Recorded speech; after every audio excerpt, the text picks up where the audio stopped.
오늘 본 말씀을 가지고 고민되시나요? 라는 제목으로 함께 은혜를 나누겠습니다. 오늘 우리 함께 예배드리는 우리 태연의 성도 여러분들과 온라인으로 지금도 예배드리는 우리 태연 가족들 가운데에 하나님의 크신 은혜와 내려주시는 주의 평강이 가득하시기를 축복합니다. 특별히 오늘 명예권사로 취임하시는 박규일 권사님과 새로 집사로 임명된 전태환 이세미 또 송지혜 집사님에게 하나님의 크신 은혜와 복이 가득하시길 바랍니다. 내일부터는 5일 동안 세상을 사는 지혜라는 제목으로 새벽 기도회를 진행하는데 전도서의 말씀 함께 나누면서 은혜를 나누려고 합니다. 말씀을 읽을 때는 본문 짧게 읽지만 여러분들 매일매일 읽어야 되는 분량이 있어요. 전도서가 12장까지 되어 있거든요. 그래서 어떤 날은 한 장, 어떤 날은 두 장, 어떤 날은 세 장 이렇게 읽으시면 전도서를 한번 통독을 하실 수 있습니다. 이번 5일 동안 한번 도전해 보시면 좋을 것 같고 교회 현장에 나와서 여러분들 예배 드리는 것도 좋지만 우리 전교인이 함께 하는 게 중요합니다. 그래서 온라인으로 여러분들이 다 참여하시면 좋겠습니다. 온라인 들어오실 때는 반드시 본인의 이름으로 출석 확인해 주시고 그 다음에 좋아요 꼭 눌러주시고 그렇게 해서 유튜브가 좀 더 활성화될 수 있도록 해주시면 좋겠습니다. 여러분 이 세상에 고민 없이 사는 사람이 있을까요? 있으면 한번 일어나 보세요. 네, 고민 없이 사는 사람은 아마 한 사람도 없을 겁니다. 인생을 산다는 것은 고민의 연속이에요. 이 세상에 고민이 없는 곳은 어디 딱 한 군데가 있다고 하는데 어디냐? 공동묘지다 이런 말이 있습니다. 죽은 자는 말이 없고요. 죽은 자는 걱정이 없어요. 사실 죽음 이후에 심판이 있으니까 거기엔 또 죽음 그 이후에 고민이 있겠죠. 하지만 이 세상에서의 고민은 더 이상 없는 것이 공동묘지예요. 근데 죽은 사람은 고민이 없지만 산 사람에게는 사실 고민이 되는 게 또 공동묘지입니다. 이제는 죽어도 묻힐 곳이 없잖아요. 또 묻힌 지 몇 년이 지나면 돈을 더 내라고 또 연락이 옵니다. 저희 아버님이 돌아가신 지 이제 15년이 넘었는데 15년째 되니까 관리사무실에서 전화가 왔어요. 모시고 가든지 아니면 돈을 더 내라. 여러분 뭐 공동묘지가 아니더라도 개인 묘지라고 하더라도 산소에 가서 반드시 뭐 해야 됩니까? 벌초를 해야 되잖아요. 그러니까 무덤도 사실은 고민거리예요. 어떻게 보면 살아있는 사람들의 고민의 총집합체가 묘지다라고 말할 수도 있겠죠. 우리 인생을 살아가는데 고민 없이 살 수 있는 사람 없습니다. 그렇기 때문에 고민을 잘 해결하는 게 또 중요해요. 고민이란 말을 사전적으로 찾아보니까 마음속으로 괴로워하고 애를 태우다라는 의미가 있습니다. 마음속으로 괴로워하고 애를 태우는 거죠. worry라고 하는 말이 영어로 고민인데 사실 우리나라 말에는 고민, 걱정, 근심 이런 것들이 굉장히 다양하게 표현이 되고 있죠. 마음속으로 괴로워하고 애간장이 다 녹아내릴 정도의 고통스러운 감정. 이 고민도 사실은 좋은 고민이 있고 나쁜 고민이 있죠. 사랑하는 사람에게 내가 선물을 뭐 해줄까 하는 고민도 고민이잖아요. 근데 그런 거 말고 진짜 고민이 많단 말이에요. 예수님도 십자가의 길을 걸어가시기 전에 밤중에 제자들에게 이렇게 말씀하셨습니다. 내 마음이 매우 고민하여 죽게 되었으니. 예수님도 매우 고민하여 죽게 되었다. 그러니까 이 고민이라는 것은 믿음이 없어서 생기는 거 아니에요. 인생이면 다 고민이 있는 거죠. 그런데 고민과 비슷한 말이 있습니다. 근심이라는 말이죠. 근심은 사실은 우리 말이에요. 한자어가 아니에요. 그런데 이게 제가 생각해 보니까 한 옛날 올라가면 한자에서 생긴 말이 아닐까 생각이 듭니다. 뿌리 근자. 이거는 제 뇌피셜이에요. 예. 마음속에 뭔가 뿌리가 깊이 박히는 것, 상태를 의미하는 거죠. 해결되지 않은 일 때문에 속을 태우거나 여기까지는 고민하고 비슷한데 그 뒤가 중요합니다. 우울해함. 이게 근심이에요. 걱정하고 속을 태우는 거는 똑같습니다. 그런데 이게 좀 더 오래 가면 뿌리가 깊이 박혀서 우울증이 된다는 거죠. 여러분, 우리 현대인들 우울증은 현대인의 감기라는 말이 있잖아요. 마음의 감기. 그 정도로 흔합니다. 그 정도로 많은 사람들이 병원에 가서 우울증에 해당되는 진단을 받고 약을 먹어요. 우리 마음속에 생각보다 많은 근심들이 있습니다. 탁 건드리면 눈물이 쏟아질 만한 그런 문제가 다 있다는 거죠. 우리에게 예수님께서 말씀하십니다. 근심하지 마라. 요한복음 14장에 보니까 너희는 마음에 근심하지 마라. 하나님을 믿으니 또 나를 믿으라고 말씀하십니다. 고민하지 말라고 하신 적이 없어요. 고민은 할 수 있습니다. 그런데 근심하지 마라. 뿌리 내리지 말라는 거죠. 우울해하지 말라는 거죠. 예수님 말씀하시기를 너희는 마음에 근심하지도 말고 두려워하지도 말라라고 말씀하십니다. 근심과 두려움은 같이 가는 거예요. 세상에 많은 사람들이 근심하고 삽니다. 이유가 뭘까요? 근심하게 되는 여러 가지 이유가 아마 5만 가지의 이유가 있겠죠. 그런데 그것들을 좀 성경 속에서 제가 보고 추려봤습니다. 몇 가지가 있는데 첫 번째는 많은 사람들이 자녀 문제 때문에 근심합니다. 여러분, 자녀이신 분들은 부모님이 나 때문에 근심한 해본 적이 있나 없나 생각해보셨나요, 혹시?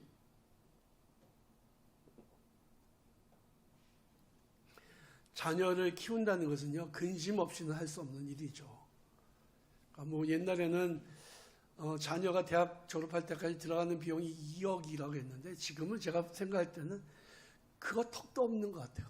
훨씬 더 드는 것 같아요. 자녀를 한번 양육하기 위해서 또 자녀가 아주 훌륭하게 잘 양육돼야 되는데 때로는 부모의 속도 세게 있잖아요. 힘들기도 하잖아요. 그런 것들 때문에 애간장이 다 녹아내리고 그것 때문에 근심이 생기는 부모들이 그렇다는 거죠. 많은 자녀들이 부모의 속을 새기기도 하죠. 뭐 부모의 속을 썩이지 않아도 그냥 부모는 늘 노심초사, 내 자녀가 잘 되기를 바라고. 그래서 소금 장사와 우산 장사 아들 둔 그 이야기가 있잖아요. 맨날 그 어머니는 비가 오면은 소금이 안 팔릴까 봐 걱정하고 또 쨍쨍 맑으면 우산이 안 팔릴까 봐 걱정하고 이게 부모의 마음 아닙니까? 근데 성경 속에도 보면요. 믿음의 사람들 그들에게도 자녀 문제는 근심거리가 되었다는 거예요. 창세기 21장에 보면 아브라함에게 하나님께서 이렇게 말씀하십니다. 아브라함아, 내 아이나 내 여종으로 말미암아 근심하지 말라. 근심하지 말라. 이 얘기는 무슨 얘기입니까? 아브라함도 근심을 했다는 거죠. 사실 그의 가정에 하갈을 통해서 나온 이스마엘이라는 아들이 있었잖아요. 그런데 아기를 못 낳을 줄 알았던 사라가 임신해서 아기를 낳습니다. 이삭이 자라나면서 그 이스마엘이 이삭을 막 희롱을 해요. 꼴 보기가 싫은 거죠. 본부인의 입장에서는. 그래서 아브라함을 괴롭힙니다. 당신 도대체 뭐 하는 사람이냐. 저 하갈하고 저 이스마엘을 내쫓으라. 그러니까 아브라함의 마음에 근심이 가득했다. 그런데 걱정하지 마. 내가 쟤도 큰 민족이 되게 할 거고 너 사라 네 아내가 말하는 대로 내보내. 괜찮아. 하나님께서 이렇게 말씀하시는 거예요. 자녀를 낳고 기르는 문제는 사실은 부모들이 가장 에너지를 많이 쓰는 문제입니다. 자녀들이 부모의 마음대로 잘 자라주면 좋겠지만 그렇게만 된다면 감사하겠지만 자녀 때문에 태어난 부모들이 정말로 많은 거죠. 두 번째로 많은 사람들이 인간관계 문제 때문에 근심합니다. 여러분 인간관계 어려움 없는 분 한번 손 들어보세요. 한 명도 없을 겁니다. 아, 문제투성이네 다. 우리 태연 성도님들 다 문제가 많으시네요. 이 인간관계가 정말 힘들잖아요. 그런데 그 중에서도 형제 간의 문제 때문에 힘든 경우가 많습니다. 알고 보면 형제들 때문에 힘든 사람들이 많아요. 성경을 읽다 보면 성경 속에서 나오는 믿음의 사람들도 형제 간의 문제 때문에 고민하고 근심하는 모습들을 많이 찾아볼 수 있습니다.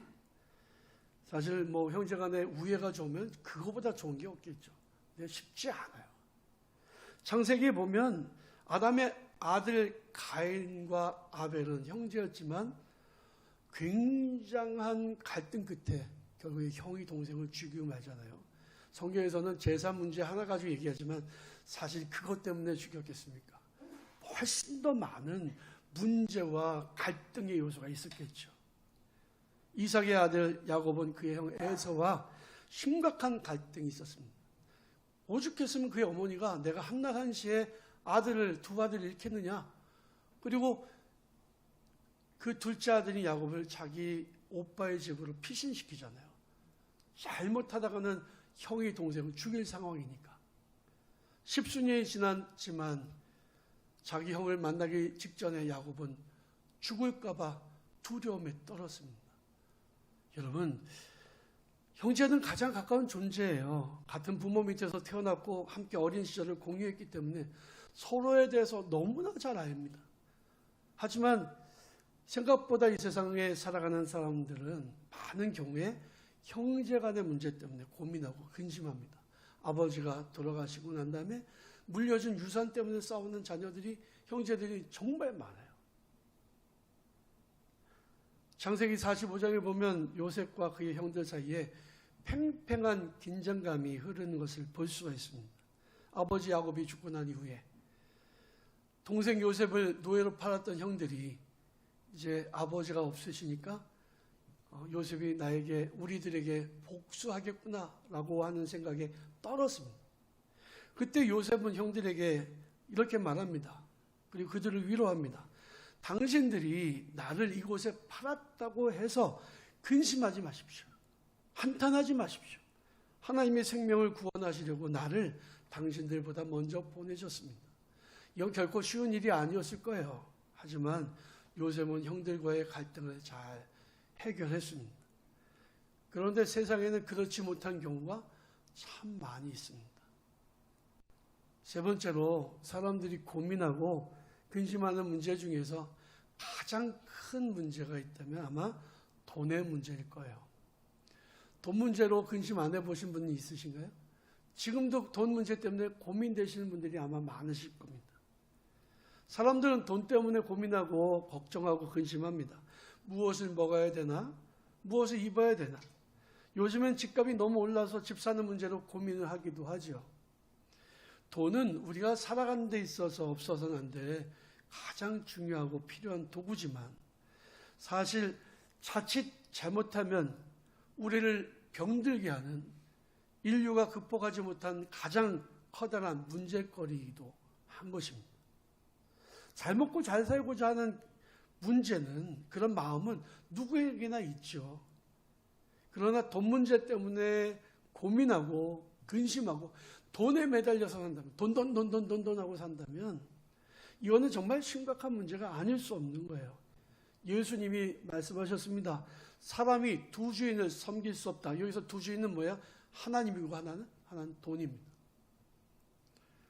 돈을 하나님보다 더 사랑하거나 하나님을 돈보다 더 사랑하거나 둘 중에 하나지 둘 다 사랑할 수 없다는 거예요.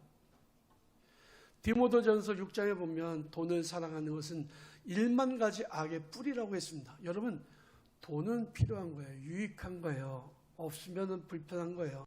많으면 나눠주고 베풀 수 있고 주의 일을 위해서 헌신할 수 있으니까 좋은 거예요. 하지만 돈을 사랑하는 것은 전혀 경우가 다른 겁니다. 잘 쓰면 축복의 도구이지만 돈을 사랑하는 것은 우리의 근심을 더하는 일이 됩니다. 예수님이 이렇게 말씀하셨어요. 너희는 무엇을 먹을까 무엇을 마실까 하여 구하지 말고 근심하지도 마라. 예수님을 찾아왔던 젊은 부자 청년에 대한 말씀이 마태복음 19장에 나옵니다. 예수께서 이 청년에게 이렇게 말씀하세요. 너가 온전하고자 할진대 내 소유를 팔아서 가난한 자들에게 주라. 그리하면 하늘에서 내게 보호가 있으리라. 그리고 나를 따르라. 그런데 성경 뭐라고 말씀합니까? 그 청년이 재물이 많으므로 이 말씀을 듣고 근심하며 가니라 했습니다. 돈이 없다고 돈 때문에 근심하는 거 아니에요. 돈 많으면 돈 많은 대로 근심하고 살아요. 돈이 우상인 사람은요, 돈 때문에 날마다 고민하고 근심합니다. 그는 예수님을 따르기 위해서 찾아왔지만 돈 때문에 근심하여 주님을 떠나갔습니다. 예수님은 이렇게 말씀하십니다. 내가 진실로 진실로 너에게 이르노니 부자는 천국에 들어가기가 어려우니라. 다시 너에게 말하노니 낙타가 바늘귀로 들어가는 것이 부자가 하나님 나라에 들어가는 것보다 쉬우니라 했습니다. 돈에 목숨을 거는 사람은요, 구원받기란 하늘의 별 따기예요. 우리에게 있어서 천국이 더 중요하나요? 아니면 이 세상의 삶이 더 중요하나요? 지금은 이 세상의 삶이 더 중요하다고 그러겠죠. 여러분, 그러나 우리 짧은 인생을 살고 이제는 주님 만날 날 얼마 되지 않으면 그때는 뭐가 중요해? 세상 간데없고 구속한 주만 보이도다. 이 땅에서 삶이 그리 중요하지 않아요. 어제 김준호 감독님이 저한테 전화하셨어요. 최 목사, 누가 또 죽었어. 그분이 몇 살이면 81살이에요. 돌아가신 목사님이요. 돌아가실 수도 있죠. 갑작스럽게 길에서 쓰러지셔서 하루 만에 돌아가셨다는, 어떻게 위로를 해드려야 될지 모르겠더라고요. 인생은 그런 거예요. 평생 뭐 몇백 년 살 것 같지만 아니에요. 세월이 지나면 그냥 가는 거죠. 제가 오늘 장로님들하고 이야기를 했습니다만, 제가 옛날에는요, 진짜 뼈대가 굵은 집안이라 그냥 장을 혼자서도 이리 들고 저리 들고 막 거의 던지다시피 할 정도 힘이 있었는데, 요즘엔 메뚜기도 힘이 들어요. 얼마나 힘이 든지 뭐 하나 들기도 힘들어요. 이게 세월의 흐름에 따라 이렇게 될 수밖에 없는 거예요.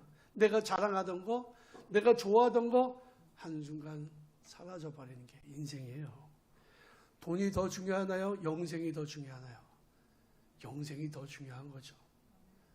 여러분, 천국이 더 중요하나요? 이 세상이 더 중요하나요? 그랬을 때 세상 더 중요하다고 속으로 생각하시는 분들은 회개하시기 바랍니다. 여러분, 이런 태도는 바꿔야 됩니다. 돈을 사랑하는 잘못된 태도에서 벗어나지 않으면 돈 때문에 수많은 고민과 근심이 생길 수밖에 없다는 것을 기억해야 합니다.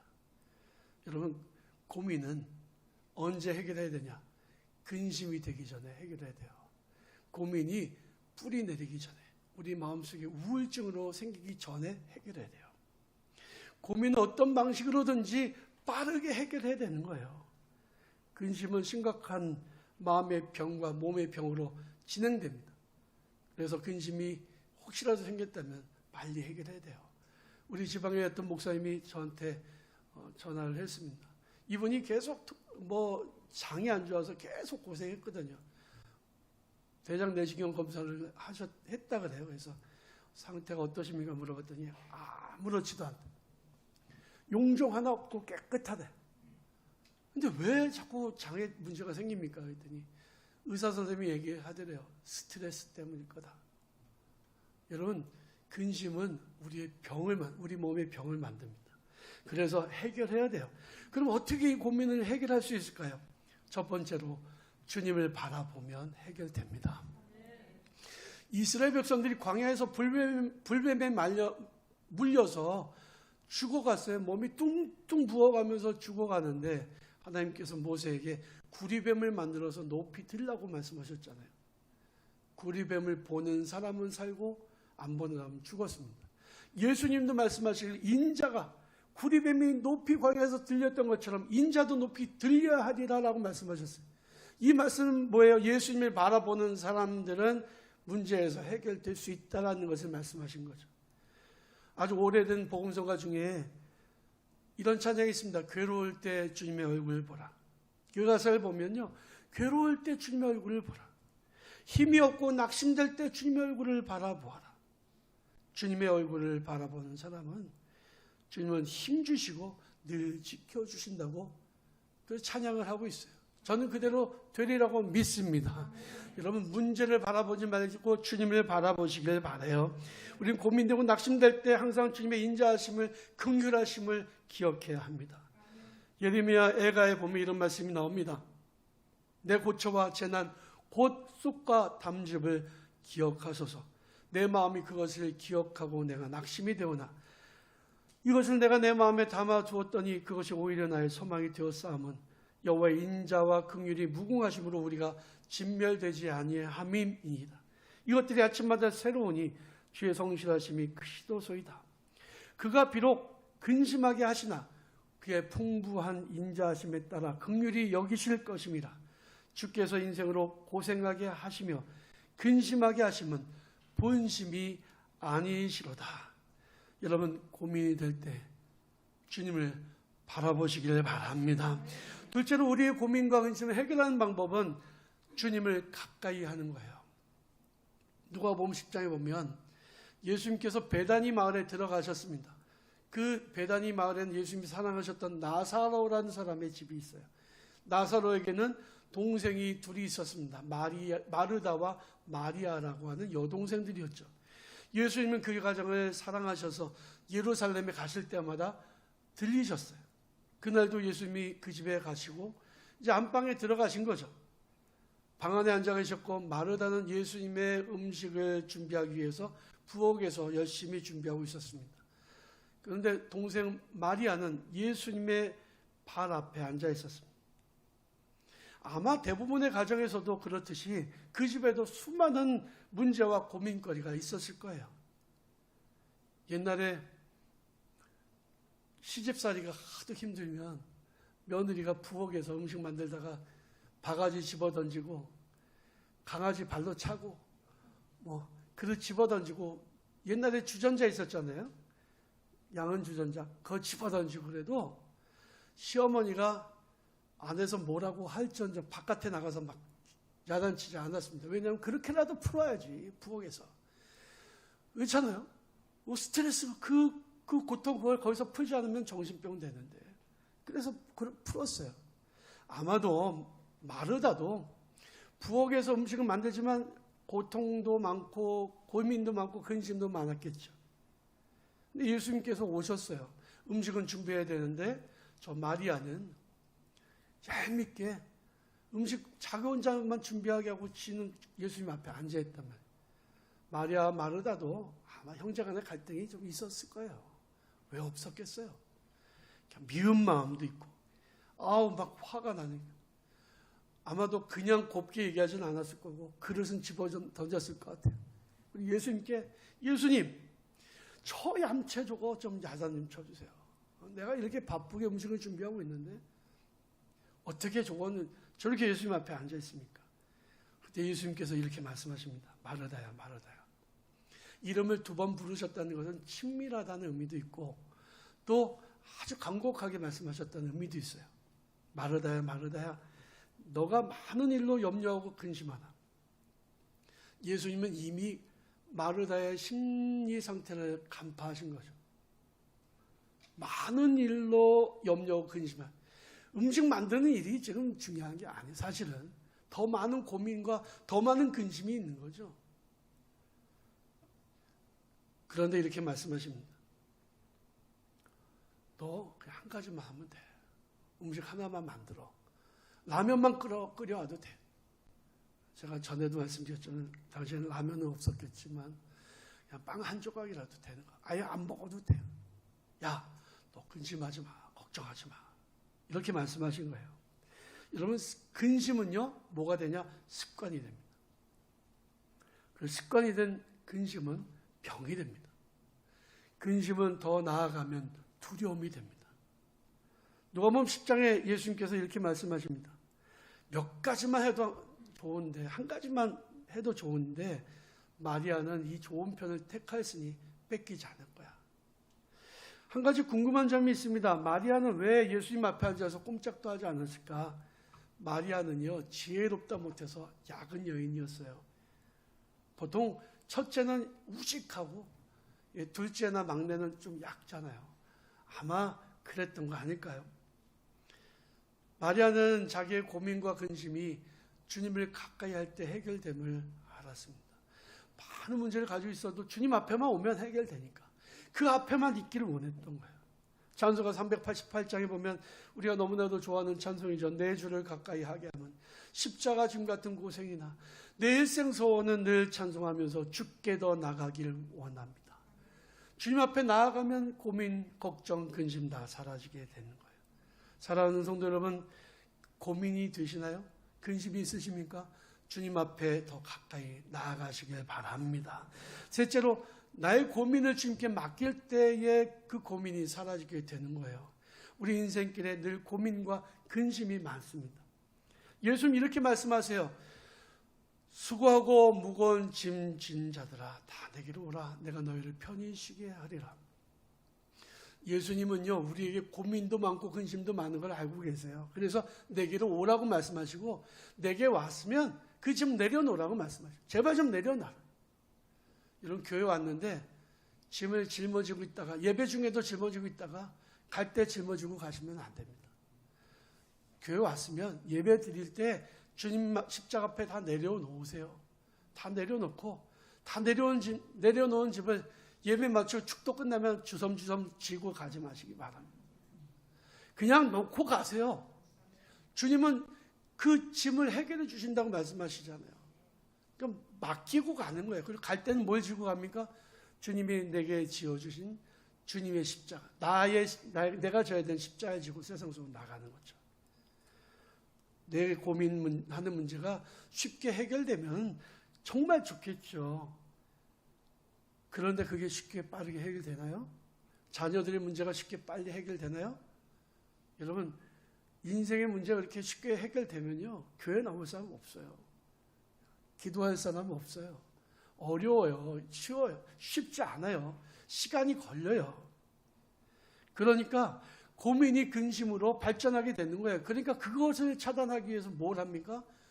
세상에서 생긴 고민과 근심을 주님 앞에 와서 내려놓고 다시 얼굴에 수색이 없었더라. 맡기고 가는 거죠. 여러분, 이제 선거 때가 가까워지긴 했나 봐요. 오늘 1, 2, 3부 예배 기도자가 전부 다 대통령 선거를 위해서 기도하시는 고민되시죠? 누가 대통령이 될까? 누가 대통령이 되든지 뭐 이쪽이든 저쪽이든 저 상대편이 되면 진짜 심각하다. 나라를 뜨고 싶다. 뭐 이런 생각들 하는 분들도 있을 거야. 고민한다고 해결됩니까? 안 돼요. 내가 고민을 백날 해봐요. 될 사람이 안 되고 안 될 사람이 되나요? 아니에요. 고민을 해결하는 가장 좋은 방법은 뭡니까? 나의 짐을 주님께 맡기는 거예요. 여러분, 하나님 앞에 이렇게 기도해 보세요. 하나님, 이 나라가 대한민국이 내 겁니까? 하나님 겁니까? 누구 거예요? 하나님 거죠. 내 거라고 하는 분은 좀 이상한 거예요. 내 거 아닙니다. 하나님 거죠. 주님 거죠. 그럼 어떻게 돼요? 하나님 거죠? 하나님 알아서 해결해 주세요. 기도하지 말라는 얘기가 아니고 기도는 하되 맡기라는 거죠. 내 가정 내 거예요? 하나님 겁니까? 내 거라고 하시는 분들은 회개를 좀 하셔야 됩니다. 하나님 겁니다. 내 가정도 내 거 아니에요. 내 재물도 내 거 아니에요. 하나님 거예요. 내 기업도 내 거 아니에요. 하나님 거예요. 주님 겁니다. 주님 알아서 해결해 주세요. 다진 얼굴에 근심이 없어요. 예수님 우리에게 이렇게 말씀하십니다. 너희는 마음에 근심하지 말라. 하나님을 믿으니 또 나를 믿으라. 내 자녀 내 겁니까? 아니에요. 하나님의 거예요. 그러니 맡기세요. 언젠가는 변해. 걔네들이 안 변할 것 같으세요? 변합니다. 걔네들이 하나님께서 주시는 복을 받아서요, 나보다 더 훌륭한 인물이 될 수도 있어요. 내 거라고 생각하니까 걱정하고 근심하는 거예요. 맡기세요. 마지막으로 나의 무거운 짐을 다 내려놓은 후에는 어떻게 됩니까? 예수님이 이렇게 말씀하십니다. 너의 무거운 짐 다 내려놔라. 수고하고 무거운 짐진 자들아 다 내게로 오라. 내가 너희를 쉬게 하리라. 너희 짐은 내려놓고 나의 멍에를 메고 내게 배우라. 나의 짐은 가볍고 지기 쉽다고 말씀하셨습니다. 여러분, 세상의 짐들은 우리에게 고민과 근심만 가져다 주지만, 그래서 무엇을 먹을까? 무엇을 입을까? 어떻게 하면 돈을 많이 벌까? 어떻게 하면 부자가 될까? 어떻게 하면 성공할까? 이런 것들은요, 우리에게 고민과 걱정만 가져다 주지만 우리가 주님의 일을 하다 보면 신기한 경험을 하게 됩니다. 여러분, 세상에서 고민인데 해결이 되지 않아. 아이디어도 떠오르지 않아. 그런데 이상하게 교회 와서 예배 드릴 때 마음에 평안이 찾아오고요, 좋은 생각들이 떠오릅니다. 그런 경험은 해보셨죠? 그거 그런 체험들을 하다 보면요, 여러분, 세상에서 머리 싸맬 이유가 하나도 없습니다. 주님 앞에 나와서 기도할 때 하나님은 우리에게 마음에 평안도 주시고요. 그 힘을 감당할 수 있는 힘도 주시고요. 능력도 주시고요. 지혜도 겸하여 주십니다. 그러니까 누구든지 지혜가 없는 자들은 주님 앞에 구하라. 하나님이 꾸짖지 않으세요. 지혜를 구하는 자에게 지혜를 주셔요. 힘과 능력이 필요한 자에게 힘과 능력을 주십니다. 이 진리를 깨닫는 게 복이에요. 그러니 우리가 주의를 하고 주님 앞에 예배드리는 이 시간은요, 결코 낭비하는 시간이 아닙니다. 교회 나와서 예배드리는 거 아까워하지 마세요. 그 시간 아까워하지 마세요. 주님 앞에 헌금하는 거 아까워하지 마세요. 주님은 그보다 훨씬 더 많은 것을 우리에게 채워주실 거예요. 나의 만족과 유익을 위한 삶을 더 이상 살지 말고 주님을 위해 사시기 바랍니다. 올 한 해만 한번 시험해 보세요. 내가 주님 위해서 살겠다. 주님 위해서 한번 헌신해 보겠다. 그리고 12월 31일 날 결산해 보세요. 손해였는지 이익이었는지. 주님은 결코 우리를 실망시키신 분이 아니십니다. 갈라디아서 2장 20절에 보면 이렇게 사도 바울은 고백합니다. 내가 그리스도와 함께 십자가에 못 박혔나니 그런즉 이제 내가 산 것이 아니요 오직 내 안에 그리스도께서 사신 것이라. 이제 내가 육체 가운데 사는 것은 나를 사랑하사 나를 위하여 자기 몸을 버리신 하나님의 아들을 믿는 믿음 안에서 사는 것이라. 사랑하는 성도 여러분, 고민되십니까? 근심이 있으십니까? 바닥에 있는 모든 염려와 걱정과 근심을 주님 앞에 맡기시기 바라요. 주님 바라보시고 주님을 가까이 하시고 주님 앞에 모든 것을 맡기시고 주님께서 주신 십자가 지고 살아가시길 바랍니다. 그럴 때 오늘 본 말씀에 있는 말씀, 무릇 시온에서 슬퍼하는 자에게 화관을 주어 그 죄를 대신하며 기쁨의 기름으로 그 슬픔을 대신하며 찬송의 옷으로 그 근심을 대신하시고 그들의 의의 나무 곧 여호와께서 심으신 그 영광을 나타낼 자라 일컬음을 받게 하려 하십니다. 이 말씀이 여러분 성도들의 삶 속에 그대로 이루어질 줄로 믿습니다. 이런 복을 받는 저와 여러분들이 되시기를 주님의 이름으로 축원합니다.